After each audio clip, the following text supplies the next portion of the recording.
हरे कृष्णा। तो daily eight Hindi class में आप सबका फिर से स्वागत है। हम कर रहे कृष्ण बुक लीला पुरुषोत्तम भगवान, जिसके अध्याय संख्या 88 में हम पहुंच चुके हैं। आज इस अध्याय को हम आगे बढ़ाएंगे। तो जो पढ़ना चाहते हैं अपना हैंड रेस करें, आपको माता जी एक एक करके मौका देंगे। हरे कृष्ण। हरे कृष्ण माता जी। हरे कृष्णा। निशी माता जी आप पढ़ लीजिए। हरे कृष्ण। हरे कृष्णा। जब शिव ने असुर से वर मांगने को कहा तब उसने एक अत्यंत भयंकर तथा निंदनीय वर मांगा। वह असुर अत्यंत पापी था तथा पापी लोगों को यह ज्ञात नहीं होता कि त्रिमूर्ति से किस प्रकार का वरदान मांगना चाहिए। अतएव उसने शिवजी से वरदान मांगा कि वे उसे ऐसी शक्ति का वर दें जिससे यदि वह किसी के सिर का स्पर्श करे तो उसका सिर फट जाए तथा वह व्यक्ति मर जाए। भगवत गीता में असुरों को दुष्कृत्य अथवा दुष्कर्म करने वाला कहा गया है।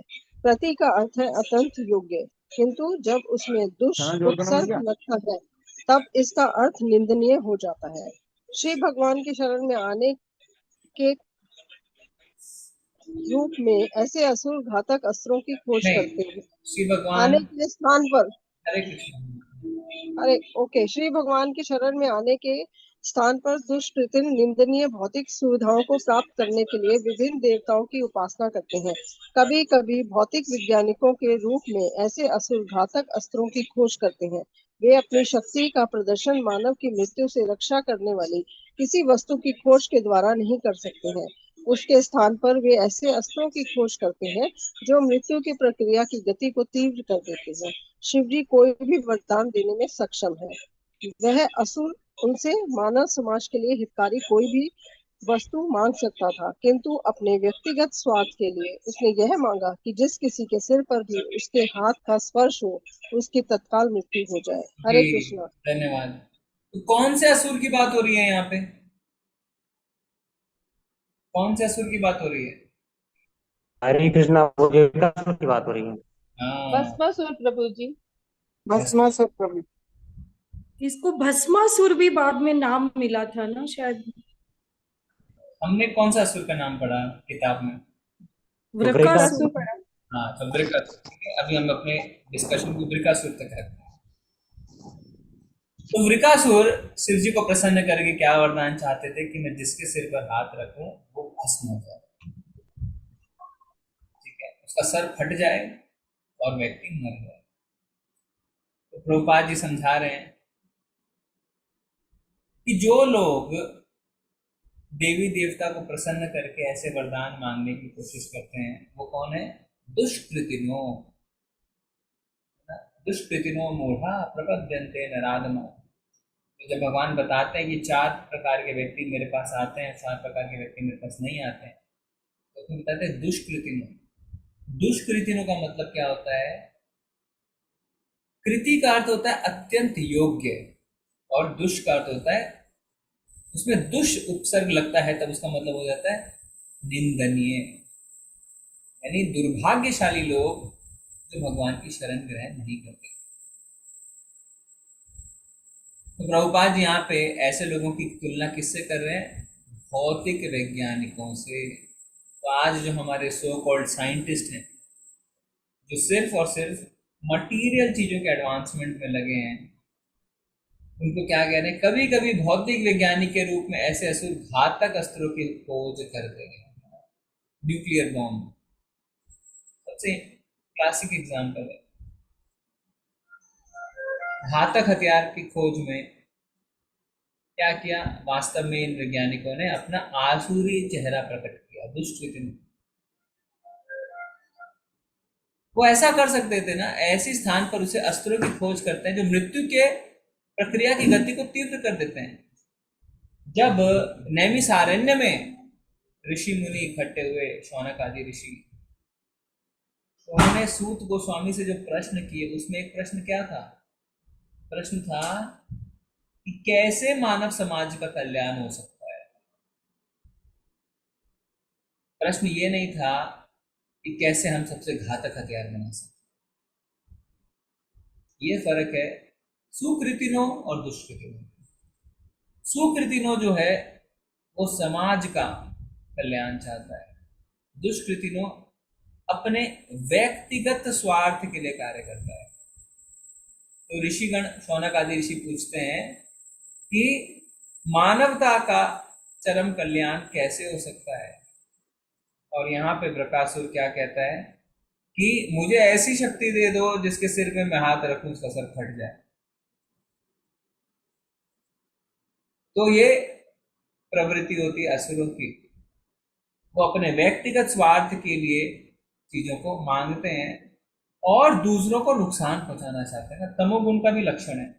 तमोगुणी व्यक्ति क्या करते हैं, मेरा नुकसान हो तो हो, दूसरों का नुकसान जरूर होना चाहिए। ठीक है जी, आगे पढ़ेंगे।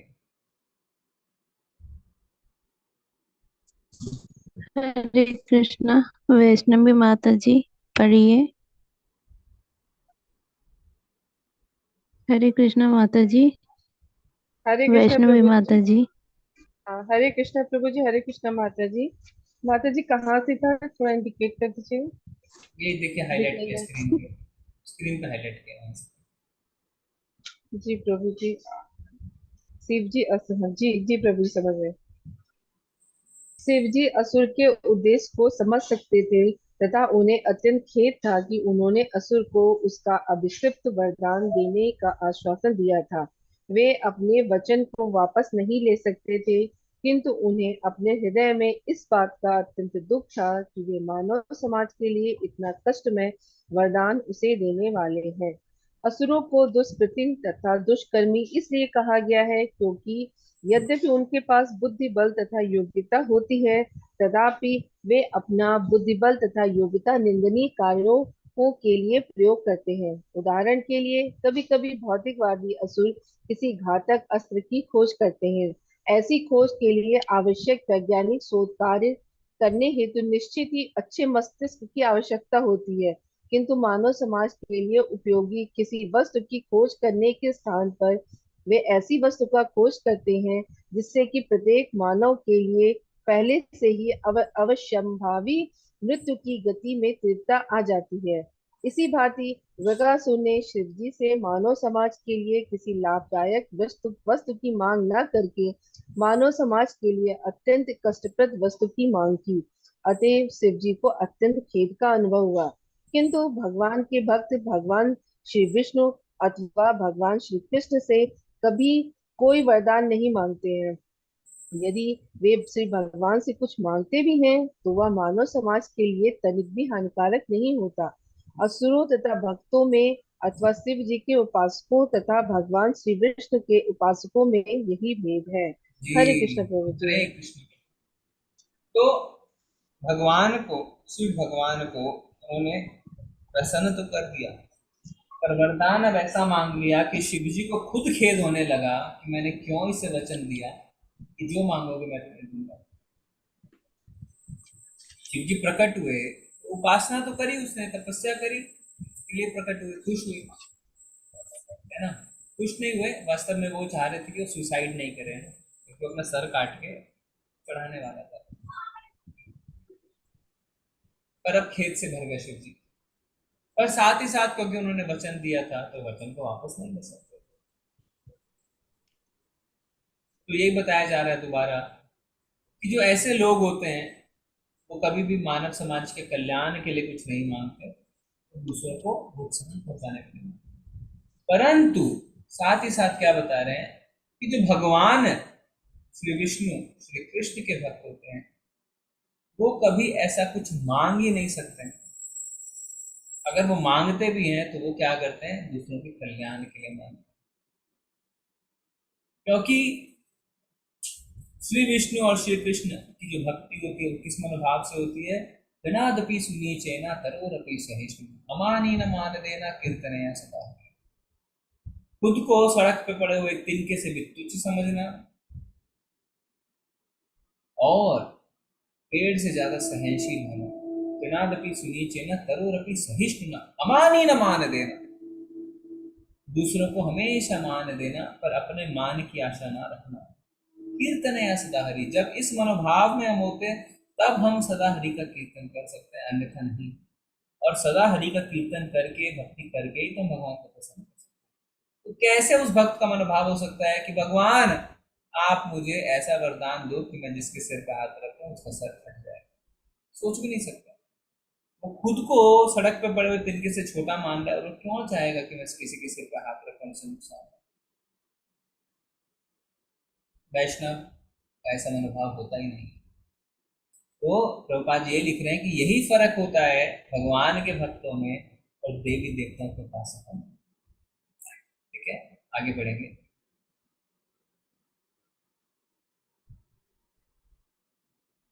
हरे कृष्णा तारा माता जी, पढ़िए।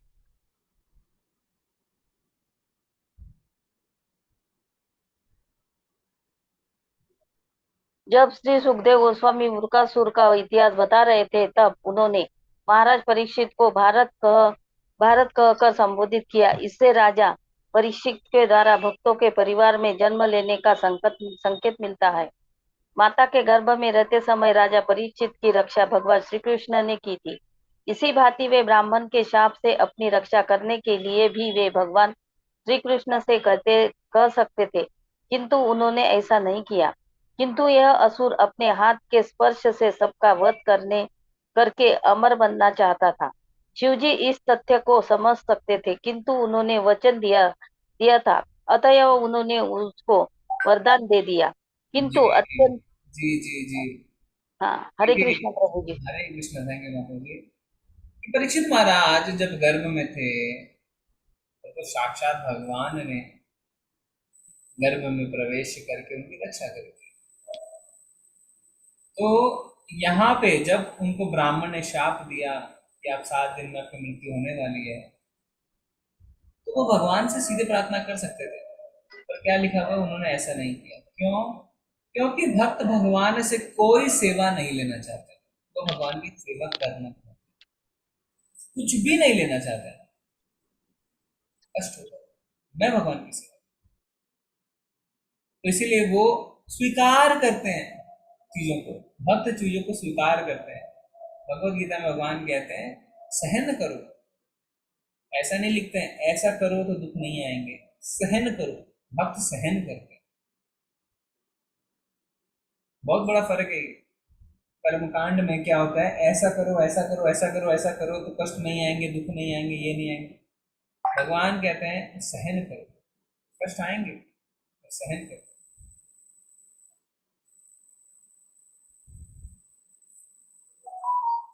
और जब हम सहन करते हैं तो हमारे अंदर वैष्णव क्वालिटीज डेवलप होना शुरू होता है, धीरे धीरे धीरे धीरे। तो वास्तव में परीक्षित महाराज ने क्या पूछा कि मेरा कर्तव्य क्या है इन 7 दिनों में, मुझे क्या करना चाहिए। आपको भागवतम सुननी चाहिए। ऐसा नहीं बोला कि मैं किस तरीके से इससे बच जाऊं, कैसे भगवान की प्रार्थना कर दूं, कैसे भगवान को पसंद। मेरा कर्तव्य क्या है, व्हाट शुड आई डू। मेरे को मरना है, I have accepted that, but what should I do in these 7 days। ठीक है जी, आगे पढ़ेंगे। हरे कृष्णा मनोरमा माता जी, पढ़िए। हरे कृष्णा प्रभु जी, हरे कृष्णा माता जी। किंतु अत्यंत पापी होने के कारण असुर ने तत्काल निश्चय किया कि वह वरदान का उपयोग शिव जी का वध करने के लिए करेगा तथा गौरी पार्वती को अपने भोग के लिए उठा ले जाएगा। उसने तत्काल अपना हाथ शिव जी के सिर पर रखने का निश्चय किया। इस प्रकार एक असुर को दिए गए वरदान के कारण शिव जी के लिए संकट उत्पन्न हो गया तथा उनकी स्थिति विषम हो गई। देवताओं से प्राप्ति की गई शक्ति का भौतिकवादी भक्तों के द्वारा दुरुपयोग का यह भी एक उदाहरण है। हरे कृष्ण प्रभु जी। आगे बढ़ूं प्रभु जी? नहीं, ठीक है माता जी, थैंक यू। जी, हरे कृष्ण प्रभु जी। वह वरदान का उपयोग शिव जी का वध करने के लिए करेगा तथा माता पार्वती को अपने भोग के लिए उठा ले जाएगा। उसने तत्काल अपना हाथ शिव जी के सर पर रखने का निश्चय किया। इस प्रकार एक असुर को दिए गए वरदान के कारण शिव जी के लिए संकट उत्पन्न हो गया तथा उनकी स्थिति विषम हो गई। देवताओं के प्रति से प्राप्त की गई शक्ति का भौतिकवादी भक्तों द्वारा दुरुपयोग का यह एक उदाहरण है। उतनी तपस्या करी, अपना मांस काट करके चढ़ाया, अपना सर देने को तैयार था, किसी स्त्री भोग की। क्या मनोवृत्ति है देखिए आप दुष्टों की। और जिसने वरदान दिया उसी को भस्म करने चलते।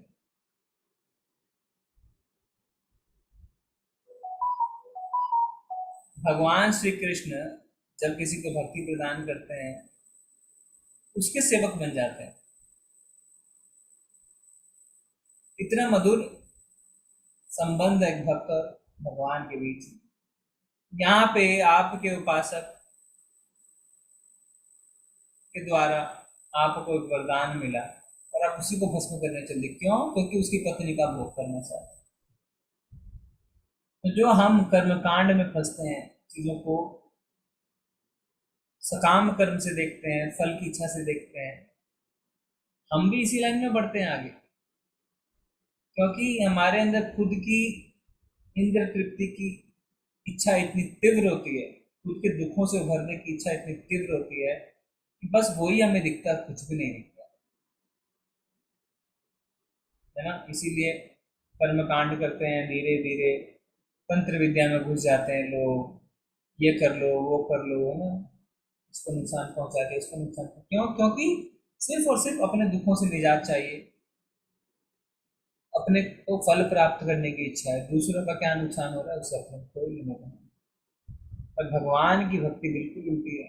भगवान की भक्ति में क्या, भगवान जैसे आप रखेंगे मैं वैसे प्रसन्न रहूंगा, बस मुझे एक ही चीज चाहिए, आप अपनी सेवा का मुझे मौका देते हैं। पूरा उल्टा पोजीशन है, सोच के देखिए। और हम सब इसे गुजरे हैं, हम पहले सारे कर्मकांडी थे, अभी भी हैं, ऐसी बात नहीं है, थोड़ा सा कमी आई है उसमें और अभी में कितना फर्क है। कितना ही कर्मकांड कर लीजिए, मन की शांति कभी नहीं मिलेगी, और भगवान की भक्ति में मन की शांति कभी नहीं मिलेगी। क्यों? क्योंकि आप चीजों को स्वीकार कर लेते हैं। हाँ ठीक है, हुआ मेरे साथ, आई डिजर्व इट, मैं और बुरा मेरे साथ होना चाहिए था, तो कमी हुआ। ऐसा नहीं जैसा कि वृकासुर कर रहा है कि जिससे हमें वरदान मिला उसी को नुकसान पहुंचाना चाहिए। अब क्या हुआ? अब शिव जी के लिए एक बड़ी ही मुसीबत भरी सिचुएशन उत्पन्न हो गई। आगे क्या होता है पढ़ेंगे। हरे कृष्णा पंकजाक्षी माता जी, पढ़िए। हरे कृष्ण माता जी, हरे कृष्ण प्रभु जी। आगे कुछ विचार किए बिना शिवजी के सिर पर हाथ रखने के लिए बृकासुर शिवजी के समीप गया। शिवजी उससे इतना भयभीत हो गया कि उनके शरीर कांपने लगा। तदा वे धरती से आकाश, आकाश से अन्य ग्रहों में भगाते रहे जब तक कि वे उच्चतर लोगों के ऊपर ब्रह्मांड की सीमा तक नहीं पहुंच गया। शिवजी एक स्थान से दूसरे स्थान को भागते रहे, किंतु बृकासुर ने उसके पीछे नहीं छोड़ा। अन्य लोगों के अधिष्ठक देवता जैसे ब्रह्मा, इंद्र तथा चंद्र भी संकट से शिवजी की रक्षा का कोई उपाय ना खोज सका। शिवजी यहाँ कहीं भी नहीं, अन्य देवता चुप रहे। हरे कृष्ण प्रभु जी। तो अब क्या हुआ? अब शिव जी के पीछे जब वृकासुर लग गया तो शिव जी इधर उधर भागने लगे, ब्रह्मांड के छोर तक पहुंच गए, पर कोई भी देवता उनकी मदद नहीं कर पाया, चाहे ब्रह्मा जी हो, चाहे इंद्र हो, चाहे चंद्र हो। शिव जी जहां भी गए अन्य देवता चुप रहे। क्यों? क्योंकि वो कुछ कर नहीं पाते, शिव जी ने वरदान दिया है। अब भस्मासुर उनके सिर पे भी हाथ रख सकता है, क्योंकि देवी देवता भी क्या है, जीव तत्व है। जिसके सिर पे वो हाथ रखेगा वो भस्म हो जाएगा। आगे पढ़ेंगे। रेणु माता जी, पढ़िए। हरे कृष्णा। हरे कृष्णा। अंत में शिव जी इस ब्रह्मांड में श्वेत द्वीप नामक लोक में स्थित भगवान विष्णु के समीप गए। बहिरंगा शक्ति के प्रभाव क्षेत्र से उनका श्वेत द्वीप स्थानीय बैकुंठ लोक है। अपने सर्वव्यापी रूप में भगवान विष्णु सर्वत्र रहते हैं, किंतु अपने साकार रूप में वे जहाँ कहीं भी रहते हैं वहाँ बैकुंठ का वातावरण होता है। भगवत गीता में कहा गया है कि भगवान समस्त जीवों के हृदय में रहते हैं। इस भांति यह अर्थ नहीं है कि वे नीच कुल के हैं। वे जहाँ कहीं भी भगवान अनेक नीच कुल के जीवों को रहते हैं। हरे कृष्ण। पढ़िए माता जी। अगर अच्छा रहते हैं, वहाँ स्थान बैकुंठ में परिवर्तित हो जाता है। इसलिए इस ब्रह्मांड में श्वेत द्वीप के नाम से विख्यात लोक भी बैकुंठ लोक है। शास्त्रों में कहा गया है कि वन में स्थित निवास स्थान सतोगुणी है। बड़े बड़े नगरों, कस्बों में तथा ग्रामीणों में स्थित आवास गृह रजोगुणी है। अवैध काम, मदिरापान, मांस, बच्चा क्रीड़ा आदि चारों पाप कर्मों में लिप्त रहने की जहाँ प्रधानता हो, ऐसे तमोगुणी है। किंतु परमेश्वर या विष्णु के मंदिर में आवास गृह वैकुंठ में है। मंदिर स्वयं चाहे जहां भी हो, वैकुंठ में होता है। इसी भौतिक क्षेत्र के अंदर होने पर भी श्वेत द्वीप वैकुंठ है। जी, हरे कृष्ण। हरे कृष्ण। तो कई लोग सोच सकते हैं ना पहली लाइन पढ़ के कि अंत में शिव जी इस ब्रह्मांड में श्वेत द्वीप नामक से बोले, अरे ब्रह्मांड तो भौतिक है हमारा, भौतिक ब्रह्मांड में कैसे विष्णु जी। तो इसी को प्रभुपाद जी ने समझाया है कि जो श्वेत द्वीप है जहाँ पे विष्णु है, भले ही वो इस भौतिक जगत में हो, पर जहाँ भगवान है वही वैकुंठ है ना। और इसी तरीके से बहुत ही अच्छा उदाहरण दे रहे हैं प्रभुपाद जी कि शास्त्रों में क्या गया है, वन में स्थित निवास स्थान सतोगुनी है। सतोगुण है, बड़े बड़े सिटीज में, नगरों में, कस्बों में है तो रजोगुनी है। और जहाँ काम, मदिरा पान, मांस, भक्षण, दूध, पीड़ा आदि होती है, जहाँ पाप चलते हैं वो तमोगुनी है। इसी तरीके से जहाँ भगवान का मंदिर है वहाँ वैकुंठ है। प्रभुपाद जी कहते हैं this is not a temple, this is Vaikuntha. जहाँ भगवान का मंदिर है वो वैकुंठ बन जाता है। ओके, आगे बढ़ेंगे। हरे कृष्णा मनीषा माता जी पढ़िए। हरे कृष्ण माता जी, हरे कृष्ण प्रभु जी। अंततः शिव जी ने श्वेत द्वीप वैकुंठ में प्रवेश किया। श्वेत द्वीप में ऐसे महान संत जन हैं जो भौतिक जगत की ईर्ष्यालु प्रकृति से पूर्ण रूपेण मुक्त हो चुके हैं तथा जो धर्म, अर्थ, काम, मोक्ष की भौतिक गतिविधियों के चारों सिद्धांतों के अधिकार क्षेत्र से ऊपर है। जो कोई उस वैकुंठ लोक में प्रवेश करता है वह पुनः इस भौतिक जगत में वापस नहीं आता है। भगवान नारायण भक्त वत्सल के रूप में प्रसिद्ध हैं तथा जैसे ही उन्हें ज्ञात हुआ कि शिवजी भयंकर संकट में हैं, वे एक ब्रह्मचारी के रूप में प्रकट हुए तथा स्वयं शिवजी का स्वागत करने के लिए एक दूरवर्ती स्थान से उनके समीप गए। कटि में करधनी, यज्ञोपवीत मृगचर्म, ब्रह्मचारी के दंड तथा रुद्राक्ष माला के साथ भगवान एक आदर्श ब्रह्मचारी के रूप में प्रकट हुए। रुद्राक्ष तुलसी के मनकों से भिन्न है। शिव भक्त रुद्र के मनकों का उपयोग करते हैं। ब्रह्मचारी वेशभूषा में शिवजी के समक्ष खड़े थे। उनके शरीर से निकलने वाली द्युतमान कांति ने न केवल शिवजी को अपितु वृकासुर को भी आकर्षित किया। जी, तो अब भगवान क्या करते हैं, अब भगवान शिव जी को देखते हैं कि वो संकट में है, भगवान शिव जी के आगे प्रकट होते हैं। जी, आगे पढ़ेंगे। गीता माता जी पढ़िए। हरे कृष्णा। हरे कृष्ण। भगवान नारायण ने वृकासुर का ध्यान तथा सहानुभूति आकृष्ट करने के लिए उसे प्रणाम किया। इस प्रकार असुर को रोकने के उपरांत उन्होंने उसे इस प्रकार से संबोधित किया, प्रिय शकुनी पुत्र, तुम अत्यंत क्लांत प्रतीत होते हो, जैसे कि तुम अत्यंत दूरवर्ती स्थान से आ रहे हो। तुम्हारा प्रयोजन क्या है? तुम इतने दूर क्यों आए हो?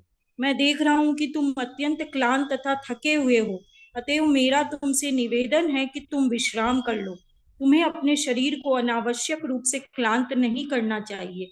प्रत्येक व्यक्ति अपने शरीर को अत्यंत मूल्यवान समझता है, क्योंकि इस शरीर से ही व्यक्ति अपने मन की समस्त इच्छाओं को पूर्ण कर सकता है। अतएव हमें इस शरीर को अनावश्यक कष्ट नहीं देना चाहिए। कि अब भगवान चतुराई से क्या करते हैं, सबसे पहले विकासुर को प्रणाम करते हैं। कोई सोच सकता है भगवान विकासुर को क्यों प्रणाम कर रहे हैं, पर ये भगवान की स्ट्रैटेजी है। हम समझे तो सारे काम बल से नहीं होते हैं ना, बहुत सारे काम बुद्धि से भी होते हैं। तो भगवान यहाँ पे चतुराई से विकासुर को पहले शांत कर रहे हैं, उसको ये महसूस करवा रहे हैं कि आप महान हैं, और अब उन्हें क्या कर रहे हैं कि आप आराम करिए, आप अपने शरीर को कष्ट क्यों दे रहे हैं। अरे इस शरीर के माध्यम से ही तो आप इंद्र तृप्ति करेंगे, अपनी इच्छाओं को पूरी करेंगे, तो आप कुछ आराम कर लीजिए। जी, हरे कृष्णा भूमिका माता जी पढ़िए। हरे कृष्ण प्रभु जी, हरे कृष्ण माता जी। ब्रह्मचारी ने वृकासुर को शकुनी पुत्र के रूप में संबोधित किया, जिससे कि उसे यह विश्वास हो जाए कि ब्रह्मचारी का उसके पिता शकुनी से परिचय था। तब बृकासुर ने ब्रह्मचारी को अपने परिवार का परिचित मान लिया और इसलिए ब्रह्मचारी ने सहानुभूतिपूर्ण शब्द उसे भले लगे। इसके पूर्व की असुर यह तर्क कर महत्व के विषय में बताना प्रारंभ कर दिया। इससे असुर को प्रतीति हो गई। कोई भी मानव विशेष रूप से असुर अपने शरीर को अत्यंत महत्वपूर्ण समझता है। इस प्रकार बृकासुर को अपने शरीर के महत्व के विषय में प्रतीति हो गई। तत्पश्चात असुर को शांत करने के लिए ब्रह्मचारी ने उससे कहा, प्रिय भगवान, यदि आप यह समझे कि आप अपना ध्येय मुझ पर प्रकट कर सकते हैं जिसके लिए आपने यहाँ आने का कष्ट किया है, तब हो सकता है कि मैं आपके प्रयोजन को सरलता से सिद्ध करने में आपकी सहायता कर सकूं। परोक्ष रूप से भगवान ने उसे सूचित किया कि भगवान परम ब्रह्म है, अतएव शिव जी द्वारा निर्मित विषम स्थिति को सुलझाने में वे निश्चित ही समर्थ होंगे। जी, तो भगवान कह रहे हैं कि आप किस प्रयोजन से आए हैं मुझे बताएं, मैं आपके प्रयोजन को सरलता से सिद्ध करने में आपकी सहायता करूंगा। तो भगवान कह रहे हैं जो भी परिस्थिति बनी हुई है उस परिस्थिति को मैं सुलझा दूंगा। और वास्तव में भगवान से हिंट दे रहे हैं, क्यों? क्योंकि ये जो परिस्थिति है जिसमें शिव जी फंस गए हैं, अब उससे भगवान शिव जी को निकालने वाले हैं। जी, ठीक है, आगे कोई हरे नहीं। कृष्णा। जी प्रभु जी। मैं पढ़ता हूँ। ब्रह्मचारी के रूप में भगवान नारायण के मधुर वचनों को सुनकर असुर को अत्यंत शांति प्राप्त हुई और अंततः उसने शिवजी द्वारा प्रदत्त वरदान संबंधी समस्त घटनाएं बताई। अब असुर को लगा, हाँ ये तो मेरा हितैषी है, मेरे पापा को भी जानता है ना, और मेरे शरीर के बारे में चिंता कर रहा है, मेरा शरीर बहुत महत्वपूर्ण है, मुझे इंद्र तृप्ति करनी है, ये मेरा वेल विशर है। तो उसने सब कुछ बता दिया कि देखिए ऐसी ऐसी बातें हैं, ऐसे ऐसे वरदान मिला, अब मैं शिवजी पे से टेस्ट करना चाहता हूँ।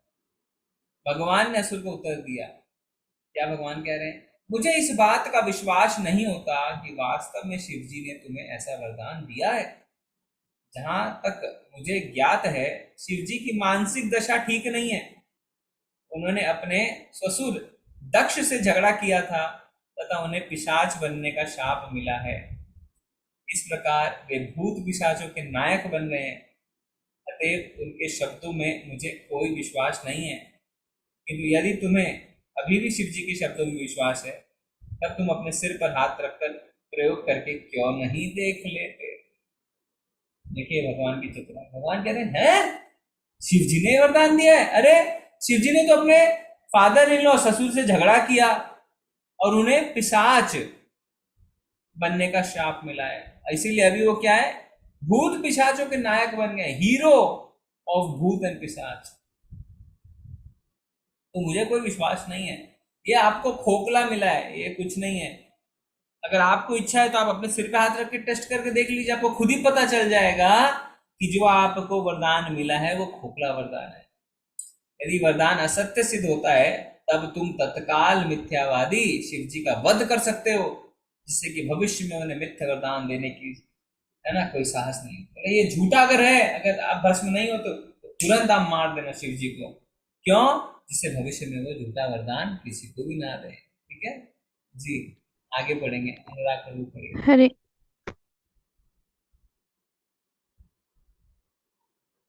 पढ़िए आगे। हरे कृष्णा प्रभु जी। इस रीति से भगवान के मधुर शब्दों से तथा उनकी माया के प्रकाश से भ्रमित हो गया तथा उसे शिव जी की शक्ति तथा उनके वरदान का वास्तव में विस्मरण हो गया। इस प्रकार वह सरलता से अपना हाथ अपने सिर पर रखने को तत्पर हो गया। जैसे ही असुर ने वैसा किया कि उसका सिर वैसे ही फट गया, मानो वज्र का आघात हुआ हो, और उसकी तत्काल मृत्यु हो गई। स्वर्ग से देवता उनके समस्त यशों की स्तुति करते हुए, धन्यवाद देते हुए भगवान नारायण पर पुष्प वर्षा करने लगे। देवताओं ने भगवान नारायण को प्रणाम किया। वृकासुर की मृत्यु पर उच्च लोकों के समस्त नागरिक जैसे देवता, पितर, गंधर्व तथा जनलोकवासी श्री भगवान पर पुष्प वर्षा करने लगे। जी, तो अब असुर को लगा हाँ मेरे साथ तो छल हो गया है, शिव जी ने छल किया, वो सिर पे हाथ रखा। जैसे सिर हाथ रखता है फसल फट जाता है और चारों ओर जय जयकार होने लगती है ना। भगवान कृष्ण की जय, भगवान विष्णु की जय। और सारे लोग क्या करते हैं, भगवान पर पुष्प वर्षा करने लगते हैं। जी आगे इस बढ़िए। प्रकार ब्रह्मचारी के रूप में भगवान विष्णु ने शिव जी को आसन्न संकट से मुक्त किया तथा स्थिति को सुधारा।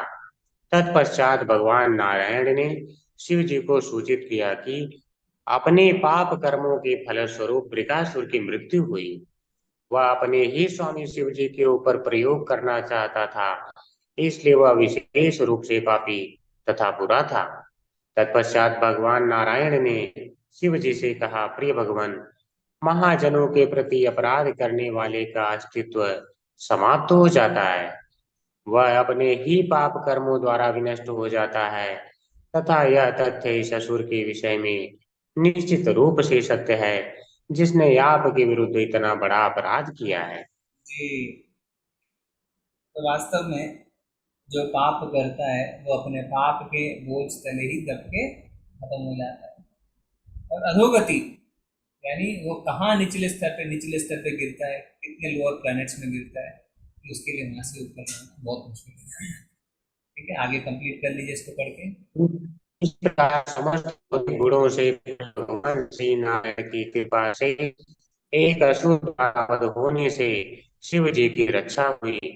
जो कोई श्रद्धा एवं भक्ति पूर्वक इसका श्रवण करता है वह निश्चय ही बंधन से तथा भौतिक बंधनों से मुक्त हो जाता है। इस प्रकार लीला पुरुषोत्तम भगवान श्री कृष्ण के अंतर्गत भगवान शिव का उद्धार नामक 88वें अध्याय का भक्ति पूर्ण होगा। हरे कृष्ण प्रभु जी। हरे कृष्ण, धन्यवाद। जो कोई भी श्रद्धा एवं भक्ति पूर्वक इसका श्रवण करता है वह निश्चय ही शत्रुओं के पंजे से मतलब भौतिक बंधनों से मुक्त होगा। तो ये फलश्रुति है इस अध्याय का। श्रद्धा पूर्वक हम सुनते हैं तो हमारे साथ ऐसा होता है। तो इस प्रकार हमारा अध्याय संख्या 88 खत्म हो गया। ठीक है, बहुत बहुत धन्यवाद आप सभी का। बहुत ही इंटरेस्टिंग अध्याय था। कल हम अध्याय संख्या 89 शुरू करेंगे, श्री कृष्ण की परम श्रेष्ठ शक्ति। तो सिर्फ 2 अध्याय शेष है इस किताब में और फिर हम इस किताब को पूर्ण करेंगे। धन्यवाद आप सभी का अंत तक बने रहने के लिए। कोई पॉइंट अगर है, कुछ बताना चाहता है, कोई कमेंट करना चाहता है तो कर सकते हैं। हरे कृष्ण।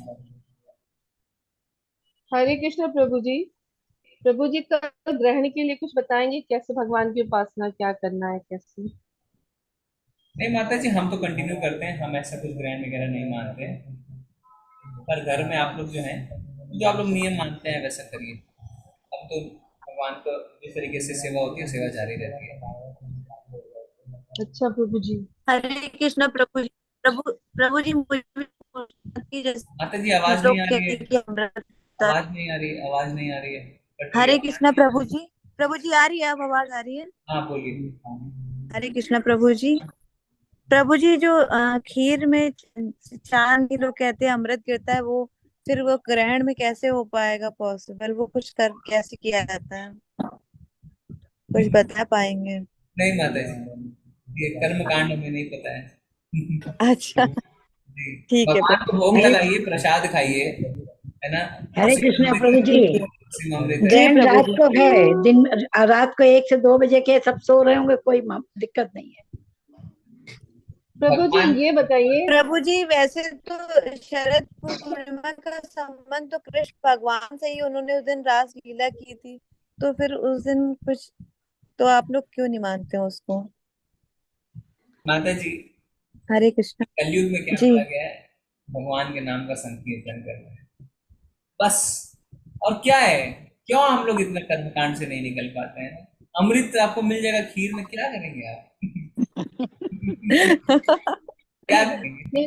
प्रभु जी ऐसा सही का कह रहे हैं प्रभु जी। प्रभु जी भागवतम में जो सुनाते हैं कथा वगैरह, तो ये बोलते हैं कि भगवान के ऊपर बहुत कष्ट आ गया, तो भगवान तो परम शक्ति है, हमको तो नहीं लगता कि भगवान के ऊपर कष्ट आ गया इसीलिए कहते उनका नाम जप करना चाहिए, खूब भगवान की ध्यान करना चाहिए। क्या ऐसा कुछ है कि भगवान के ऊपर भी संकट आया है?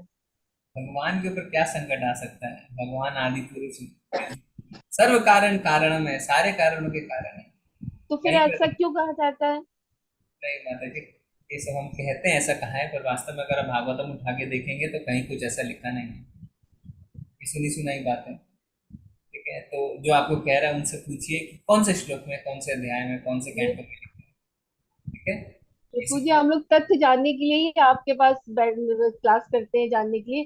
तो हम लोग इन सब चीजों से सच में बाहर निकलना चाहते हैं, लेकिन अभी हम लोग परिवार समाज में रहते हैं ना, तो उधर से भी प्रेशर बनता है और ये करने का ये भी मन करता है, तो बड़ी सिचुएशन अजीब सी हो जाती है बस। ये रहेगा माता दी, क्योंकि हम जिसको करते आए हैं और जहाँ पे हम जाने की कोशिश कर रहे हैं, दोनों का ओवरलैपिंग समय रहता है। तो जब पूरी तरीके से कन्विंस हो जाते हैं चीज़ों को, तो हम अपने पर्सनल लेवल पे जब समझते हैं कि आपको कर्मकांड पर उठना है, और फिर परिवारगण जब आपको देखते हैं, तो वो आपके भरोसे पे धीरे धीरे चीज़ों को छोड़ते हैं। अगर आप भी लटके झटके में रहेंगे तो फिर वो नहीं छोड़ पाएंगे, क्योंकि कितने कितने ना, खाली इसी जन्म में नहीं, कितने जन्मों से हम ये काम करते आए हैं, प्रकृति के तीनों गुणों में हम बंधे हुए हैं और यही सब हम करे जा रहे हैं। समय तो लगता है, पर पहले हमको दृढ़ विश्वास होना चाहिए कि जो हम कर रहे हैं वो सही कर रहे हैं, फिर दूसरे हमें देख के सीखेंगे। ठीक है जी प्रभु जी। हरे हरे कृष्ण प्रभु जी। जी प्रभु जी, माता। कल से कार्तिक मास से शुरू हो रहा है ना? हाँ, कल और से इसके लिए भी पूजा अर्चना प्रभु जी कैसे क्या करना है, ये भी एक्सप्लेन करके अच्छे से देखिए, बता कार्तिक दीजिए। मंथ जो है वो बहुत ही ऑस्पिशियस मंथ है और भगवान को बहुत प्रिय है ये महीना। इसमें अगर हो सके तो हमें थोड़ी ऑस्टेरिटीज लेनी चाहिए, थोड़ी तपस्या करनी चाहिए। क्या कर सकते हैं? तो सबसे अच्छी जो चीज होती है वो है दो जो हमारी प्रिय चीजें हैं, सोना और खाना। इसमें हम कुछ ऑस्टेरिटीज निभा सकते हैं। क्या? अनाज को हम एक टाइम कम कर सकते हैं। मैंने कई भक्तों को देखा है जो सिर्फ एक टाइम अनाज लेते हैं कार्तिक में, बाकी समय फल या दूध इत्यादि लेते हैं। पिछली बार काफी भक्तों ने किया था, इस बार भी आप कोशिश कर सकते हैं। अभी अधिक मास जो गया उसमें इसी 8 PM क्लास से काफी लोगों ने किया, एक टाइम खाया है ना, एक टाइम अनाज खाया, बाकी टाइम फल खाया। तो कार्तिक महीने में भी अगर आप कर सकते हैं तो आपको जरूर करना चाहिए। सोने मतलब की रात को टाइम फल खाना चाहिए प्रभु जी? हाँ, रात को टाइम फल खाना चाहिए। जनरली लोग क्या करते हैं, सवेरे फल खाते हैं, दोपहर में अनाज एक टाइम खाते हैं और शाम के समय में ड्राई फ्रूट्स या दूध ले लेते हैं। अच्छा। ऐसा जनरली करते हैं, तो आप इस रूटीन को फॉलो कर सकते हैं। और सोने का है तो कम से कम नियम बना लीजिए कि मैं रोज कार्तिक महीने में अगर जो नहीं उठ पा रहे हैं, 4 बजे मुझे उठना है, उससे पहले उठना है, मंगल आरती अटेंड करनी है, 10 बजे सो जाना है, 6 घंटे से ज़्यादा नहीं सोना है, शाम को दीपदान करना है और सोने का समय भगवान के संकीर्तन में लगाना है, भागवतम भागवतम पढ़नी है। तो इस तरीके से आप इसे एक महीने को डिसिप्लिन के साथ निकाल सकते हैं। तो जो ऑस्टेरिटीज आप ले सकते हैं वो 2 चीज़ों में ले सकते हैं, एक खाने में, दूसरा सोने में। क्योंकि हमारी चेतना इस महीने में ये होनी चाहिए कि हर समय भगवान को याद करें। काफ़ी लोग इस महीने में माला ही नहीं छोड़ते हैं, हाथ में माला पकड़े रहते हैं, जितना हो सके उतना जाप करते रहते हैं। ठीक है, तो काफ़ी तरीके से हम इस चीज़ों को कर सकते हैं। और बाकी दामोदर महीना है तो रोज दामोदर अष्टकम भगवान को दान करना, वो हमें जारी रखना है। ओके जी प्रभु जी। ठीक है प्रभु। हरे कृष्ण। और क्या तुलसी माता के सामने ही हमको जपा भी करना चाहिए? अच्छा होता है करने से, पर अगर नहीं हो पा रहा है तो ऐसी कोई बात नहीं है, बट अच्छा है। नहीं, अगर हमको हम अवेलेबल हो सकता है, राउंडिंग छत पे ही करते हैं, तो टहल टहल कर तो वो कर सकते हैं हम लोग। कर सकते हैं, बिल्कुल अच्छा, क्योंकि उसमें तुलसी महारानी को हम क्या प्रार्थना करते हैं जब हम सुबह आरती करते हैं? क्या प्रार्थना करते हैं तुलसी महारानी को? मोरा ए अभिलाष विलास कुंजे दियो वास, है ना? कि हमारी अभिलाषा यही है कि हम भगवान के साथ भगवान के धाम में रहें और उनकी सेवा करें, क्योंकि तुलसी महारानी हमें आशीर्वाद दे सकती है। ये तो मार शरण लोए तारा वंचा पूर्ण होए। जो आपकी शरण में जाते हैं उनकी इच्छा पूरी होती है। तो हम उस समय तुलसी महारानी से आशीर्वाद चाहते हैं। कई लोग क्या कहते हैं, अरे हम जब कर रहे थे तुलसी के पत्ते हमारे बड़े हो गए। आप आप तुलसी क्यों फेवर नहीं कर रहे हैं जब करके? तुलसी महारानी ऑलरेडी भगवान की भक्त है, आप तुलसी महारानी से आशीर्वाद ले रहे हैं, इतना याद रखें। क्योंकि बार बार हम सुनते हैं पेड़ पौधों के आगे, जानवरों के आगे जप करने से उनका फायदा होता है, तो हम सोचने लगते हैं तुलसी महारानी को हम जप सुना रहे हैं। हम नहीं सुना रहे हैं, जब ऑलरेडी भक्त हैं, हम उनका आशीर्वाद प्राप्त करें। ठीक है जी प्रभु जी। जी। प्रभु जी, दिया दिया मिट्टी का होना जरूरी है या कोई भी ले ऐसा सकते हैं? नहीं है, कोई भी ऐसा हो नहीं है। सकता है, मिट्टी का है चाहे तांबे का है। घी अगर पॉसिबल है तो घी में। प्रभु जी, हम लोग जनरली यूज करते हैं, जैसे घी हम लोग ने बनाया है तो क्या मिक्स आता है कि गाय भैंस दोनों का, तो आप ये बता दीजिए कि हमें घी की क्या शुद्धता की क्या होना चाहिए, कि भैंस यूज गाय का ही करना चाहिए कि हम लोग कर सकते हैं जो घी यूज करते हैं? देखिए माता जी, ये चीज। बिल्कुल शुद्ध घी तो वही होता है जो आप अपने घर पे निकालते हैं। जी प्रभु जी। आप अपने घर पे निकाल सकते हैं तो निकालिए, नहीं अवेलेबल है तो मार्केट में अक्सर हो सकता है अफोर्ड नहीं करता है। शुद्ध घी, काफी शुद्ध देसी घी जो है तो काफी महंगा आता है। प्रभु तो जी, जो घर अपने में तो निकालते हैं लेकिन उसमें गाय और भैंस मिक्स करके दूध वाला देता है, तो क्या इससे पाप लगेगा प्रभु जी? नहीं, पाप नहीं लगता है। ये चीज है ना, हमें इस मेंटालिटी से ऊपर उठना है, हमें अपना फुल एफर्ट्स डालना है। ठीक है, क्या हम शुद्ध देसी घी प्राप्त कर सकते हैं कहीं से? हाँ कर सकते हैं, तो उसमें हमें जोर लगा के करना है, आलस नहीं करना है।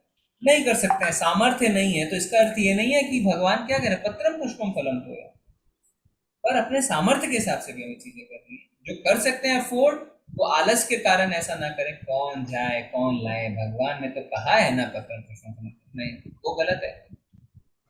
जो अफोर्ड नहीं कर सकते हैं वो सिंपल तरीके से तेल का दीपक भी जलाएंगे तो भगवान प्रसन्न होंगे, पर जो अफोर्ड कर सकते हैं वो आलस के कारण पीछे ना रहे, तो थोड़ा एफर्ट्स डालें। ठीक है जी प्रभु जी, घर का ही घी हम लोग यूज करते हैं, घर में ही बनाते हैं, तो वो जी हम अब भगवान को ऑफर कर सकते हैं। अब ये जी जान के बहुत खुशी हुई मुझे, वही ऑफर करते हैं।